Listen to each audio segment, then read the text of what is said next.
देते हैं। दरअसल महबूबा मुफ्ती ने एक ट्वीट किया है और ट्वीट कर निशाना साधा है और एक बीजेपी नेता की जो वीडियो थी वो जारी की गई महबूबा मुफ्ती की तरफ से और ट्विटर पर कई बातें लिखी गई हैं। वो बातें क्या हैं वो फटाफट से आपको बड़ी जानकारी देते हैं। दरअसल महबूबा ने केंद्र पर निशाना साधा है और निशाना साधते हुए कहा है कि लोकतंत्र भारत के अंदर खत्म हो रहा है। ये महबूबा मुफ्ती कह रही है उस वीडियो के साथ। और किसी टीम को पसंद करना देशद्रोह कहला रहा है भारत के अंदर, ये महबूबा मुफ्ती कह रही हैं। और महबूबा कश्मीरी छात्रों की रिहाई की मांग कर रही हैं। इससे पहले आपने देखा कि प्रधानमंत्री नरेंद्र मोदी को लेटर भी लिखा जा चुका है महबूबा मुफ्ती की तरफ से और महबूबा मुफ्ती ये मांग कर रही हैं कि उन छात्रों को छोड़ा जाए। लेकिन उत्तर प्रदेश की गवर्नमेंट किसी भी मूड में नहीं है उनको छोड़ने की, क्योंकि उत्तर प्रदेश की सरकार की तरफ से सख्त ये कह दिया गया है कि अगर हमारे देश के खिलाफ कोई नारेबाजी करेगा तो उस पर कई एक्ट लगेंगे और गिरफ्तारी तो होगी। ये बात कही गई है। हालांकि तरुण चुग की तरफ से भी लगातार ऐसे बयान दिए जा रहे हैं और कई बीजेपी के नेताओं की तरफ से बयान दिया गया है कि देश के खिलाफ आखिर नारेबाजी क्यों। और पीडीपी का जब हम बात करते हैं तो पीडीपी ये कह रही है कि जानबूझकर कश्मीरी छात्रों को परेशान किया जा रहा है और जानकारी इस वक्त की आपको बड़ी दे रहे हैं। फिलहाल खास मेहमान इस वक्त हमारे साथ जुड़ चुके हैं, पीडीपी से रऊफ भट्ट साहब हैं। रऊफ भट्ट साहब आपका बहुत बहुत शुक्रिया 5 के बेंच में हमें समय देने के लिए। एनसी से इफ्रा जान है, मैम आपका भी बहुत बहुत शुक्रिया 5 के बेंच में गुलिस्तान न्यूज पर हमें समय देने के लिए। बीजेपी से ताहिर चौधरी साहब हैं, ताहिर साहब आपका भी बहुत बहुत शुक्रिया गुलिस्तान न्यूज पर 5 के बेंच में हमें समय देने के लिए। रऊफ भट्ट साहब सबसे पहले मैं आपके पास आ रहा हूं क्योंकि महबूबा मुफ्ती बार बार ये बात कह रही हैं बार बार कि कश्मीरी छात्रों को परेशान किया जा रहा है। वो कोड कर रही हैं कि किसी भी टीम को पसंद करना गलत बात नहीं है, लेकिन साफ तौर पर जब वो नारेबाजी हमने देखी है तो उसमें भारत के खिलाफ नारेबाजी हो रही थी। ठीक है, हक है, हर किसी को हक है कि वो किसी भी टीम के अगर कोई भी होता है तो उसे पसंद कर सकता है। मेरी भी पसंद कोई दूसरी टीम का खिलाड़ी हो सकता है, लेकिन क्या हम अपने देश के खिलाफ नारेबाजी कर सकते हैं? क्या कितना ठीक ये महबूबा मुफ्ती का कहना है? देखिए, ये एक अलमिया है कि कॉलेज की एडमिनिस्ट्रेशन ये कहती है कि कोई एंटी नेशनल नारा नहीं हुआ, कोई यहाँ हल्ला गुल्ला नहीं हुआ, सिर्फ बीजेपी के एक जो कार्यकर्ता है उसके कहने पे जो है उनको अरेस्ट किया गया। और उसके बाद सिर्फ यूपी के इलेक्शन के लिए ये पोलराइज मुल्क को करना चाहते हैं और हमारे बच्चों को ये बलि का बकरा बनाना चाहते हैं। ये एक अलमिया है, ये बहुत बड़ी नाइंसाफी है। हम इसकी मजम्मत करते हैं, न सिर्फ मजम्मत करते हैं बल्कि इस पे सरापा एहतजाज है। इससे जो है मुल्क टूट सकता है, इससे मुल्क में पोलराइजेशन हो रही है। ये मुसलमान और हिंदू के नाम पे मुल्क को बांटना चाहते हैं सिर्फ यूपी के इलेक्शन के लिए। इनके लिए मैं समझता हूं कि इस पे कार्रवाई होनी चाहिए। जो आज ये बीजेपी के एक्स एमएलए ने जो बयान दिया है, इस पे मुसलमानों के दिल मजरू हुए हैं। हम इसकी जो है मजम्मत करते हैं और डिमांड करते हैं कि इसको फौरन इसको अरेस्ट किया जाए, इस पे एफआईआर जो है लगाया जाए और उसके साथ साथ कानूनी कार्रवाई इस पे होनी चाहिए। ठीक है रऊफ भट्ट साहब, लेकिन आप ये कह रहे हैं कि ये यूपी के इलेक्शन के लिए हो रहा है। ठीक है, आपकी बात को मैं ठीक कह देता हूं कि आप जो कह रहे हैं चलिए मान लेते हैं एक साइड पे वो ठीक है, लेकिन पंजाब के अंदर से भी ऐसी वीडियो सामने आई थी, बिहार के अंदर से भी ऐसी वीडियो सामने आई थी। बिहार के अंदर तो कोई इलेक्शन नहीं है, पंजाब के अंदर तो आप देख रहे हैं कि पंजाब के अंदर तो कांग्रेस कह रही है कि जी हम मजबूत हैं, किसानों का उधर आंदोलन चल रहा है। तो यूपी के ही सिर्फ आप कह रहे हैं कि यूपी में इलेक्शन है तभी वहां पे गिरफ्तार किया जा रहा है। पंजाब के अंदर भी ऐसी वीडियो दिखाई है सर हमने, बिहार के अंदर से भी ऐसी वीडियो दिखाई है, उनके ऊपर भी कार्रवाई हो रही है। देखिए मसला है, ये एक मैच है, हमें ये स्पोर्ट्स की जगह ही रखना होगा। अगर आप स्पोर्ट्स में भी सियासत लाते हैं, ये मैं समझता हूं मुल्क के लिए ठीक नहीं है। इनको फोकस करना चाहिए बीजेपी को कि जो कोविड में गंगा में लाशें थी तब ये कहां थे। आज भुखमरी से लोग मर रहे हैं, उस पर कोई स्टेटमेंट इनका नहीं आ रहा है।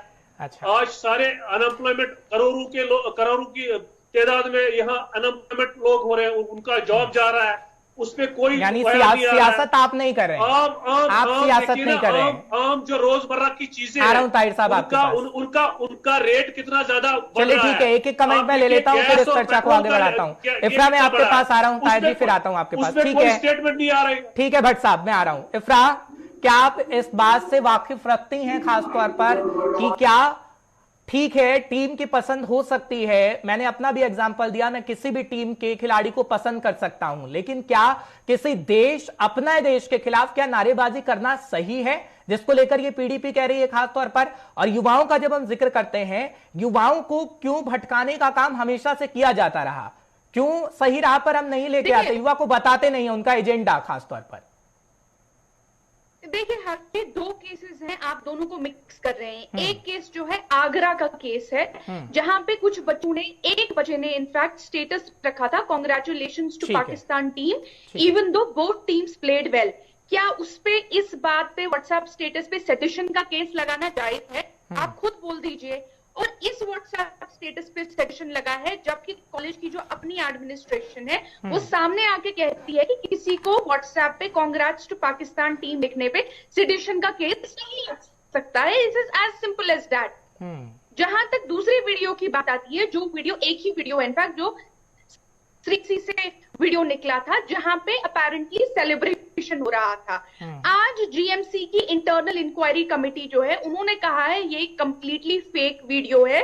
और इस वीडियो में जो बच्चे हैं ना, इनको कोई पहचानता है, और ना तो हॉल जो है, इनफैक्ट वो हॉल उस वीडियो का है ही नहीं। इनफैक्ट अगर आप उस वीडियो को अभी अपने सामने चलाएंगे भी, आप देखेंगे कि उसमें कोई नारेबाजी ही नहीं है, सिर्फ सब कुछ कहीं पार्टी का वीडियो है, और उस पार्टी, कोई बच्चे पार्टी कर रहे हैं किसी जगह पे, उस पार्टी करने को वीडियो बनाई जा रही है और कह रहे हैं कि ये इंडिया पाकिस्तान का था। जैसे आपको पता है फेक न्यूज का आज कितनी आग लगी हुई है। चलिए ठीक है, लेकिन मैं एक मिनट के लिए हर ठीक है इफ्रा, ठीक है, मैं आपकी बात को सही मानता हूं जो आप कह रही हैं, लेकिन क्या मैंने ये सवाल किया, क्या हमें अपने देश के खिलाफ नारेबाजी करनी चाहिए? मेरा सीधा सीधा, आप ये मानती हैं, हाँ या ना?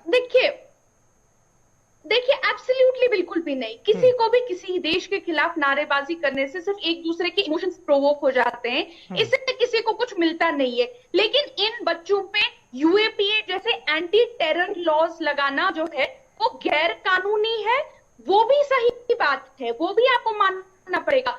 यूएपीए जो एक केस है, ये टेररिस्ट के लिए लाया गया है ताकि टेरर एक्टिविटीज जो है वो कर्ब हो जाएं। ये तो कॉमन सेंस की बात है हर्ष जी। अगर कोई सेलिब्रेट करेगा भी, 2 मिनट के लिए मान लेते हैं सेलिब्रेशन हुआ भी, क्या वो टेररिस्ट एक्ट है? अगर ये टेररिस्ट एक्ट है, फिर तो हर कोई हमारे देश में कहीं ना कहीं टेररिस्ट है। ये तो हम अपने ही देश के कानून का मजाक उड़ा रहे हैं, अपने बच्चों को एलियनेट कर रहे हैं। यूएपीए में कहाँ पे लिखा? चलिए ठीक है, इस चर्चा को बढ़ाएंगे आगे, समय मेरे पास है। मैं ओपनिंग कमेंट ताहिर चौधरी साहब का भी ले लेता हूं। इफ्रा, मैं आपके पास भी आ रहा हूं, भट्ट साहब आपके पास भी। ताहिर जी, सबसे पहले तो इस बात का जवाब दे दीजिएगा जो इफ्रा और भट्ट साहब कह रहे हैं। दूसरा ये कि एक बीजेपी नेता का बयान भी सामने आया है, महबूबा जी ने उन्हें ट्वीट भी किया है। अब मुखर हो गई है पीडीपी, वो कह रही है कि अब जी आप उस पर कार्रवाई कीजिए। ठीक है, अगर एक पार्टी कोई ऐसा कर रही है तो उसी की राह पर बीजेपी तो नहीं चल सकती ना, सबकी अपनी विचारधारा है, सबके अपने अपने अलग मुद्दे हैं। खासतौर पर देखिए, पिछले कुछ दिनों से जो देश के सामने नजर आया, पूरे हिंदुस्तान में जहां जहां पे भी हमारे कश्मीर के बच्चे थे, और मैच के डिसीजन के आने के बाद जिस तरह की वीडियोस वायरल होना शुरू हुई हैं, वो एक बड़ी शर्मनाक बात थी। मुझे लगता है सबसे पहले इनके पेरेंट्स को अपने बच्चों को समझाना चाहिए। और बड़ी बदकिस्मती है, ये चीजें 70 साल से कश्मीर के बच्चे करते रहे हैं, स्टूडेंट्स करते रहे हैं, लेकिन उस वक्त की जो सरकारें थी उन्होंने इस चीज को लाइट लिया और ये चीजें बढ़ती गई। लेकिन आज हिंदुस्तान में एक ऐसी सरकार है जो देश के तिरंगे का अपमान नहीं हम सहेंगे, देश का अपमान नहीं सहेंगे। आप रहोगे इस देश में, पढ़ोगे इस देश में, सारी फैसिलिटीज आपको हिंदुस्तान की चाहिए। और लेकिन जब आप नारे लगाएंगे, पाकिस्तान के लगाएंगे, सपोर्ट उनकी, ठीक है, इंडिविजुअल बात है, आपको कोई टीम अच्छी लगती है, कोई प्लेयर अच्छा लगता है, अच्छी बात है, हमें भी लगते हैं, लेकिन उसका ये नहीं है कि आप अपने देश के खिलाफ नारे लगाओ, तिरंगे का अपमान करो, देश के खिलाड़ियों के लिए ऐसे अल्फाज इस्तेमाल करो, ये चीजें बर्दाश्त नहीं की जाएंगी। आप पहले मेरी पूरी बात सुनिए। आप जब आप बोल रहे थे मैं सारी बातें सुन रहा था। ठीक है इफ्रा, आ रहा हूं बस एक मिनट। ऐसी चीजें नहीं, आज के वक्त में देश बदल चुका है, नया हिंदुस्तान का आगाज हो चुका है, और प्रधानमंत्री साहब की जो सोच है नया जम्मू कश्मीर दुनिया के सामने लाने का, उसकी आगाज भी हो चुका है। जो भी देश के अंदर इस तरह की हरकत करेगा उनको नहीं बख्शा जाएगा, चाहे उसमें कोई भी। ठीक है भट्ट साहब, मैं आपके पास आ रहा हूं। इफ्रा, बस एक मिनट में आ रहा हूं। ये इफ्रा, मेरा आपसे भी यही सवाल रहेगा, इसका जवाब भी आप दीजिएगा भट्ट साहब के बाद। अब हम युवाओं पे आते हैं खास तौर पर, क्योंकि 1986 का जब हम जिक्र करते हैं, इतिहास में पढ़ रहा था, क्योंकि इतिहास को जब हम पढ़ते हैं तो सरकारें रही हैं, एनसी की भी, कांग्रेस की भी, और खासतौर पर पीडीपी बीजेपी गठबंधन की भी हाल ही में। लेकिन युवाओं को खासतौर पर, क्या हमने युवाओं को गुमराह करने का काम किया है? क्या हम युवाओं को ये नहीं कह सकते हैं कि खासतौर पर हाँ, हमें विकास की ओर जाना है, आप अपने भविष्य को सुधारने के लिए पढ़ सकते हैं, खासतौर पर आप दुनिया में जाकर नाम कमा सकते हैं, लेकिन एक ही ढर्रे पर हम क्यों चल रहे हैं? क्यों सोच पर ही युवाओं को चलाया जा रहा है? इससे तो आगे आने वाली पीढ़ी भी खासतौर पर बर्बाद हो जाएगी। भट्ट साहब, जिम्मेदारी किस पे आयद होती है, या अगर किसी पे आयद होती है, ये बीजेपी और आरएसएस पे आयद होती है, क्योंकि उन्होंने ही पिछले 2-3 सालों से पोलराइज पूरे मुल्क को किया। आप देखिए, ये विकास की बात करते हैं, कहां विकास हुआ जरा मुझे बताएं। हमारी जीडीपी कहां पहुंची, हमारी इकोनॉमी कहां है? तो सरकार तो आपकी भी रही ना जनाब। मेडिकल, यहाँ तो कभी भी यहाँ पर इमरजेंसी लग सकती है, यहाँ फाइनेंशियल इमरजेंसी लग सकती है। आप मुझे बताएं कितने लोग जो है खुदकुशियां कर रहे हैं, कितने लोग बेरोजगार हैं, मुझे बताइए आप कहां पर विकास किया? ये तो पोलराइज कर रहे हैं। आप यहाँ होम मिनिस्टर आते हैं, कहते हैं कि मैं बच्चों से बात करूंगा, उससे पहले ही सारे हजारों की तादाद में बच्चों को जेल डाला जाता है। क्या वो जेल में बात करेंगे? आपके हमारे प्राइम मिनिस्टर साहब ये कहते हैं कि हम दिल्ली और कश्मीरियों की दूरियां दूर करेंगे, और प्रैक्टिकली क्या करते हैं? यहाँ हमारे बच्चों को जेलों में डाला जाता है, उनके साथ ज्यादतियां की जा रही है, उन्हें फेक केसों में फंसाया जा रहा है। आप मुझे बताइए, अगर सुप्रीम कोर्ट का एक्स जज ये कहता है कि ये सेडिशन केस नहीं बनता है, अगर कोई सपोर्ट भी करता है, सपोर्ट्स में अगर कोई मैच में किसी को सपोर्ट भी करता है, फिर भी ये सेडिशन का केस नहीं बनता है। ये आप सिर्फ सियासत इसलिए करते हैं कि आपका यूपी में इलेक्शन है और आप घूम फिर के यूपी आ रहे हैं। मैंने तो पंजाब का भी जिक्र किया था ना, एक राज्य में नहीं है। पहले तो ठीक है, देखिए यूपी, पंजाब, उत्तराखंड, गोवा, मणिपुर के साथ इन्होंने क्या किया? आप देखिए इनकी पॉलिसी फार्मर्स के साथ क्या है, पिछले 1-1.5 साल के उनके साथ क्या कर रहे हैं? ये किन के साथ ठीक कर रहे हैं? ये माइनॉरिटीज को इतना यहाँ आज सता रहे हैं, पूरी दुनिया में इसकी जो है चर्चे हो रहे हैं। हमारी कितनी ज्यादा ह्यूमन राइट्स हॉर्टिकल्चर डिपार्टमेंट का ना हाल बुरा था आपकी भी सरकार जब पीडीपी की रही, उसका डाटा भी है, मैं रख देता, लेकिन वो बहस किसी और मुद्दे पे चली। सुनिए मेरी बात सुनिए, एक मिनट में जो यहाँ कोशिश कर रहे हैं ना पार्टियों को तोड़ने की, ये माजी में भी हमने देखा है। भट्ट साहब, मैं आपके पास लौट रहा हूँ, कुछ नहीं होगा। जो मैंने सवाल किया उसका जवाब मैं आपसे भी लेना चाहूंगा, युवाओं को लेकर खास तौर पर जो मैं भट्ट साहब से पूछ रहा था। इफ्रा, देखिए हर्ष जी, मैंने भी एक सवाल किया था कि क्या congratulations to Pakistan team WhatsApp status लगाने पे आपको लगता है ये देशद्रोह है? आपने उसका जवाब नहीं दिया, ना तो बीजेपी के कार्यकर्ता ने उसका जवाब दिया। सिंपल व्हाट्सएप स्टेटस कैसे देशद्रोह हो सकता है, जहां simply congratulations to Pakistan team कहा जा सकता है? अगर ये देशद्रोह है तो मैं आपको कह देती हूँ, फिर तो विराट कोहली जो हैं, जो सबसे पहले जिन्होंने कांग्रेचुलेट किया पाकिस्तान टीम को, फिर तो उनपे भी देशद्रोह का मुकदमा लग जाना चाहिए। यहाँ पे साफ साफ आप बार बार हमको आके कहते हैं कि हम सियासत कर रहे हैं। हमने केस लगाया क्या उन बच्चों पे? अगर हम जाके विराट कोहली पे सेडिशन का केस लगाएंगे तो हम भी सियासत कर रहे हैं। लेकिन इस टाइम पे तो केस उत्तर प्रदेश की बीजेपी की सरकार ने लगाया है। आप पूछेंगे कि उत्तर प्रदेश की बीजेपी की सरकार ने केस क्यों लगाया है? मैं तो एक सेकंड में उसका जवाब दे देती हूँ जी। इफ्रा, दरअसल उत्तर प्रदेश की गवर्नमेंट ये कह रही है ना, इफ्रा वीडियो दिखा रही है, पुलिस कह रही है कि उसमें नारेबाजी की गई है खासतौर पर। हाँ, कौन सा वीडियो है सर? हर्ष जी, कौन सा वीडियो है? हमको भी दिखाइए। कॉलेज की जो अपनी प्रशासन है, कॉलेज की अपनी एडमिनिस्ट्रेशन कहती है कि व्हाट्सएप स्टेटस पे लगा है। अगर आप एफआईआर देखेंगे, जो मैंने एफआईआर पढ़ा है, जो बीजेपी की एक वर्कर ने एफआईआर लगाया, वो खुद कहता है कि व्हाट्सएप के स्टेटस पे जहां पे लिखा है कांग्रेचुलेशंस पाकिस्तान टीम, उस पे ठीक है, मैं आपके सवाल का जवाब ले लेता हूँ, फिर एक सवाल पूछता हूँ। बस एक पॉइंट बोलना चाहती हूँ मैं हर्ष जी। असल में बीजेपी की जो सरकार है, ये अपने फेलियर्स से देश का जो ध्यान है वो भटका रही है। 50 साल में सबसे ज्यादा बेरोजगारी है, -6 हमारा जीडीपी पहुंच गया है, हमारे देश की इकोनॉमी जो भी डूब रही है, उससे ध्यान भटकाने के लिए ये ऐसे ताहिर चौधरी साहब व्हाट्सएप स्टेटस लगाया, वो कह रही हैं कि एफआईआर में व्हाट्सएप स्टेटस लगा है, सिर्फ वो कोड किया गया है बिल्कुल कि कांग्रेचुलेशन पाकिस्तान लिखा गया है, उसके आधार पर ये गिरफ्तारियां हुई हैं। ताहिर चौधरी साहब जवाब। बिल्कुल, देखिए हर्षी, प्रोग्राम के बीच में मैं आपको नहीं दे सकता हूँ। प्रोग्राम के बाद में मैं आपको सारे अपडेट व्हाट्सएप कर दूंगा और आप इनको भी कर दीजिएगा, क्या क्या स्टेटस डाले गए हैं, क्या क्या मैसेज डाले गए हैं, क्या क्या सेलिब्रेशन की है। मुझे लगता है वो चीजें इन्होंने देखी नहीं है। पूरा देश देख रहा है, देश की 135 करोड़ जनता देख रही है, ये लोग नहीं देख रहे हैं। बड़ी की बात है और इन चीजों के ऊपर ये लोग बहस कर रहे हैं। बहुत शर्म आती है, बहुत शर्म आती है कि कश्मीर वैली में इस तरह की सियासत खेली जा रही है।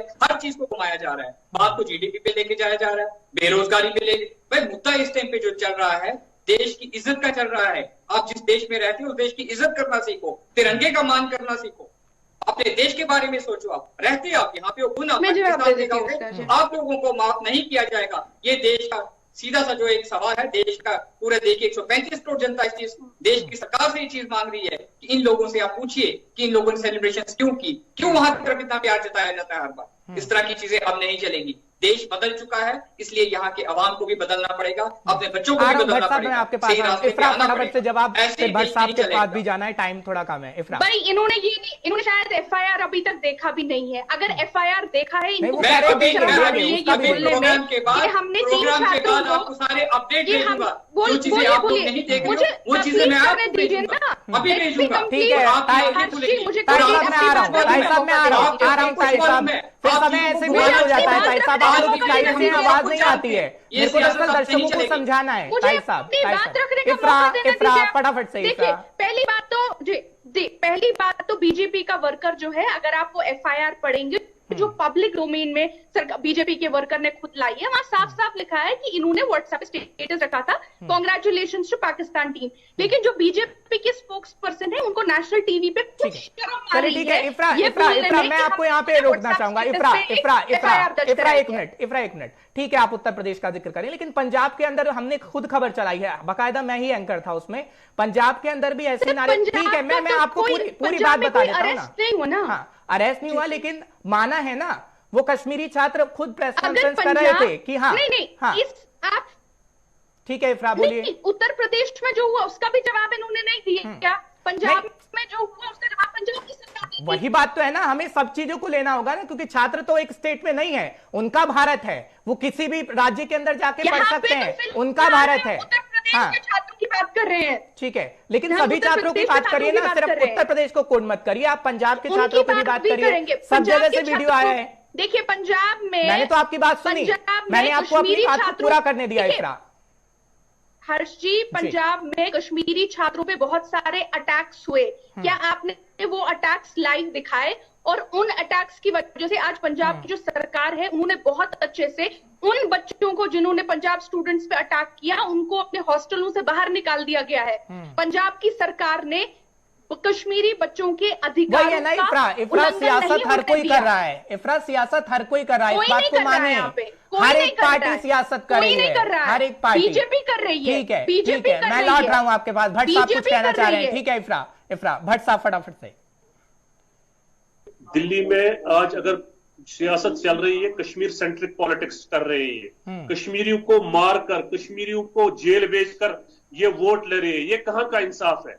दुनिया ग्लोबल विलेज बन चुकी है, दुनिया यूरोप में बॉर्डर इररिलेवेंट हो रहे हैं, और ये किस दिशा की तरफ को ये स्टेट कंट्री को लेना चाहते हैं? बीजेपी के साथ गठबंधन तो आप ही ने किया था।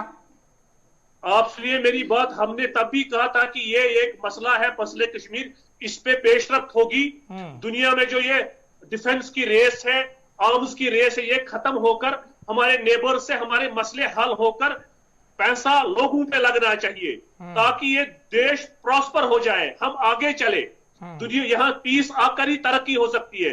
हमने वो समझकर इनसे, लेकिन जब गठबंधन टूटा तो प्रेस कॉन्फ्रेंस तो आपको याद ही होगी ना सर, सबसे पहले बीजेपी ने प्रेस कॉन्फ्रेंस की थी, और बीजेपी ने प्रेस कॉन्फ्रेंस पे कहा कि हम नहीं चला पाएंगे पीडीपी के साथ। आपको प्रेस कॉन्फ्रेंस करनी चाहिए थी उस वक्त।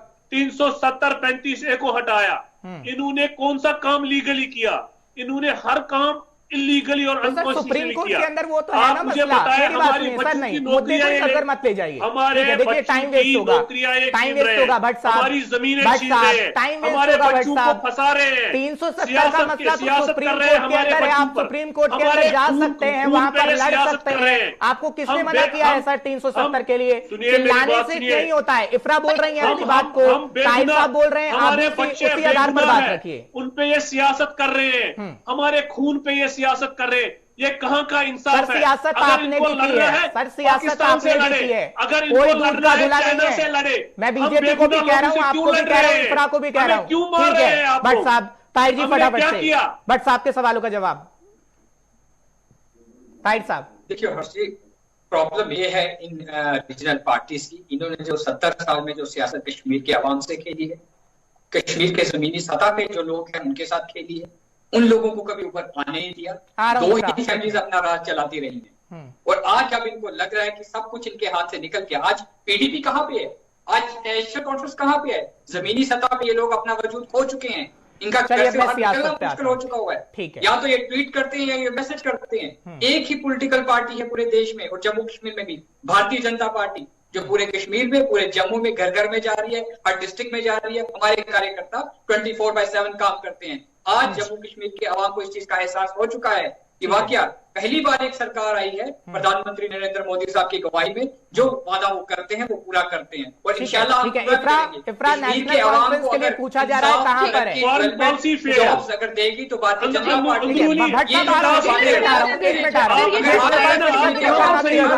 धोखा किया है, आपकी फॉरेन पॉलिसी फेल है। ठीक है भट्ट साहब, एक मिनट, भारतीय जनता पार्टी बोलेंगे दर्शकों को समझ में आएगा। भट्ट साहब, देश के लिए देश के लिए मरते हैं हम लोग, तिरंगे को ताहिर चौधरी साफ तौर पर कह रहे हैं, इफ्रा मेरा सवाल, इफ्रा